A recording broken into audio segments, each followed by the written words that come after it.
came across the whole Quentin Hand fight, when I was just doing a little bit of research. And for people who wouldn't have seen it back in the era, you did a charity fight. You raised a five-figure sum for Irish Autism Charity. But Quentin Hand was a snooker player at the time. And I remember a bit of a hothead. I remember once or twice he'd get bored during a snooker match and just smash up all the reds, which of course is not something you're supposed to do. But can you recall the story how in 2004, in your mid-20s, how you end up in basically a boxing match with this man? Yeah, I suppose it was. I got a phone call to say they want to earn money for charity and money for and a few quid for myself. And I said, yeah, why not? Like, you know what I mean? And it just escalated from there. Now, the stuff around it, I was supposed to turn up to. I was probably a bit naive. Tommy Lyons stepped away as manager. There was no manager of Dublin at the time, so I probably probably a bit naive in the sense of taking the fight. At the time I didn't train for it. I did one sparring session with Austin Cruz, Michael Cruz's dad. Because I was fighting out gym the boxing club, and it was just crazy. Like, your man Quentin Hand's manager was just a different kettle of fish altogether. He went to throw water over me and stuff, or like, we want to need to sell to put bums and seats. And I said, hold on a second, this is gone.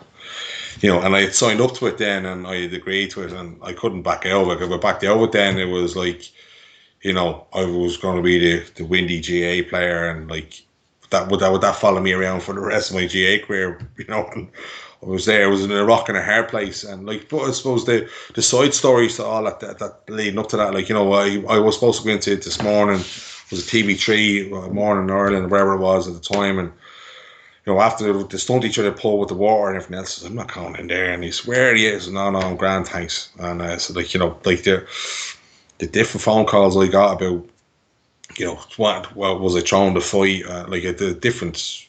Just a different thing altogether. And I suppose it was a joy. So I met Michael Cruz, who was an Irish sporting legend, gold medal winner, and fascinating to hear his story face to face. Met Steve Collins as well. Roddy had offered to help out as well at the time, and met Steve. I think it was Moyes of Castleknock, and spent an hour and a half or something talking about the Chris Eubank fight. So it was, it was a surreal thing. But I was at the time, Crokes were doing well. Mick Dillon was manager, and we were preparing for semi-final and final for Crokes, and that's where I couldn't. We hadn't won a championship since '98, and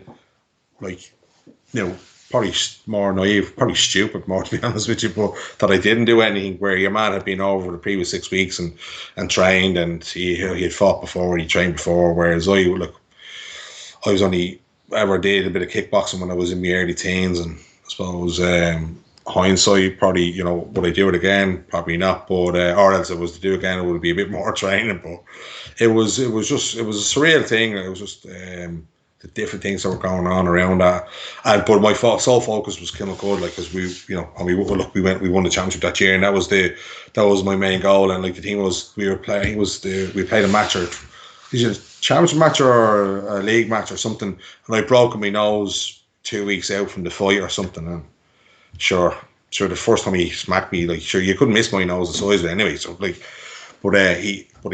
broke my nose, just start busting out. But it was crazy. It was crazy, and you could see. I think it's. I've seen it back, and it's. I should have trained for it, and I should have done a bit of basics for it, but I didn't at all. We've had been a UFC fight, I would have, probably done a lot better than what I did. But it was definitely mad. It was a mad time, and it was just during the boom, or the Celtic Tiger, and it was just the hype around everything. It was escalated, and there was money being thrown everywhere. And at the time, being offered, I remember I got a phone call to throw the fight, but I didn't know this person. And he said, "Do you want to throughout the fight. No, you're all right, thanks. Do you know what I mean? It's, like crazy stuff. I'm trying to picture what it must have been like for you standing up there ready for the bell to go for the start of the fight. Yeah. And the reports I've heard from people is it was a bit of a boozy environment, 500 people in there and the place going crackers all together, and that one of your teammates even tried to get into the ring at some stage. Yeah, it was surreal. It was a good atmosphere. A lot of my family and friends were there, and then teammates. And it was Paul Curran at the end when the fight ended. He slid in underneath the bottom rope and runs over to me and grabs me and gives me a kiss, I think. And one of the referees or officials was trying to usher him out, thought he was trying to attack me or something. But yeah, it was funny. Like, and the lads up in the supposed VIP, Jo and Sennan and Darren Homer and a few others. But look, it was the atmosphere. I suppose, look, very daunting. Never, I suppose it was probably the maddest. I'd say the maddest 20 minutes of my life. It was just to be in the dressing room, putting the glove, getting the tape, my hands taped up and the gloves on, and and then I remember being in before the fight. Then I'd got gloves. They were sponsored by, I think, or someone gave us gloves to wear, and the gloves that he got were to match, I was wearing, I think, blue and white or something, and he was wearing red and black, and but the gloves he got were a sharper cut, and they weren't as padded, and like Michael Group, no way, not a chance for this. No, need to change the gloves up, and like I'm sitting there, about to go out into a fight where I never fought before, and that was thrown in, and then very, very lonely place when you're standing in the ring and you've never been in the ring before in your life. And you can only use your fist. And there was a time where it was the first 30 seconds where I punched myself out in relation to, I hadn't trained for it, and I had him over the rope, and my instinct, I went to knee him, and my instinct was to kind of knee him or throw a boot, and referee, Johnny, you can't do that, because he see me bringing the knee up. And I says, Johnny, you can't be doing that. And I says, okay, right. So my natural instinct of to kind of, just strike, while I had him over the rope, and I was trying to push him out over the thing. It was just kind of, and that's where I suppose it was just the adrenaline, the whole lot. I mean, thinking back in an hour, instead of rushing out and just kind of going mad at him, I should have kind of settled myself and just kind of pick my way through. But yeah, look, it was crazy. It was crazy. Now, funny at the end of the night now, fairness, but it was crazy. You won the fight on points, though, and I think it was a hometown decision.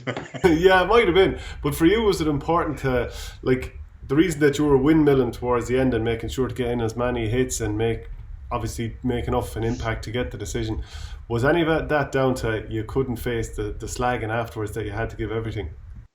Yeah, absolutely. Look, I mean, I was in as I said, in a rock and a hard place, and I think initially Graham Grady was supposed to choose the fight because he'd been slagging off Irish footballers and stuff, and I suppose the next phone call was myself, and there was no way I was not going to go out on give my all, and when I look back in the fight, there's a time where I'm cringing looking at it, and I'm there, but just when I did connect with him, but I think it was just the fact that it being so publicised. There was a good crowd of 500 people there, but I suppose the fact of getting the decision, where the people with a better boxing eye would have said, Johnny, that was lucky. You were lucky that you got that one. But look, come here, I still got it. Probably a hometown decision, but there was there's other side stories that I could tell you. But I couldn't go on the record and tell them what they were, because I'd be afraid of getting into trouble myself.